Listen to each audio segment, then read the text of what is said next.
When I first started back in 1990, you never saw women in the trade.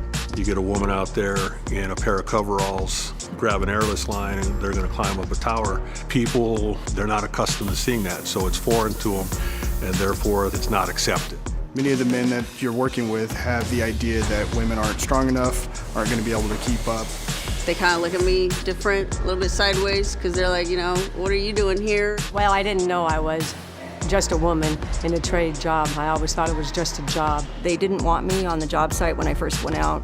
The more they didn't want me, the more I wanted to stay. For women in the trade, I believe nationally there's about 3% that's in the construction trades. I think when you go into California, we bounce between like 2.6 and 3%. And if we dive down deeper into the finishing crafts, so the IUPAT, we're about a half of 1%. We're a little bit more accepting here in California with a lot of things, but unfortunately, it still hasn't gotten out yet that we've got a whole bunch of people that could be working these jobs that aren't. So what we're looking at today is not enough women wanting to come into the trades because they've been told that they're not going to have the opportunities, and we have the same issue going on the other side. The employer's not giving the opportunities to the women. So what we're looking to do is close that gap on both sides. You can go back to World War II in the time of Rosie the Riveter, when women had to fill these jobs when the men went over to fight. History shows us that we can do this work. It doesn't matter if you're a male or female. What we look for is somebody who's going to show up to work, wants to learn, not afraid to get dirty, and you're willing to apply yourself. The sky's the limit. I know I've been changing minds all around me, and guy or girl, whatever work you put out, that's what represents you. But what I learned is that I do have a different point of view where I can offer many different qualities. It's very empowering, and to watch how the men get to know me as a person and not just a woman.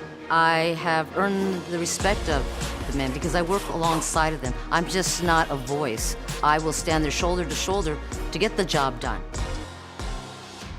Pre-apprenticeship programs in the building trades are called MC3 programs, or multi-core craft curriculum programs. They give like 10 to 15 weeks of pre-apprenticeship training that will take you through the various crafts. We work closely with City Build in San Francisco, with Rising Sun in Oakland. I walked in not knowing anything about construction. Rising Sun, what they did is just help me prepare me for whatever trade that I was going into. I think if we let women know that it's possible, there is this amazing opportunity. I have the access to training, I have access to good wages, I have really good benefits, I have all kinds of things that in our country most people don't even have. So there's all these community partners that are trying to get people into the trades. It's just we need more of our contractors to be willing to open the door. I just really think the stereotype of women in the trade is gone.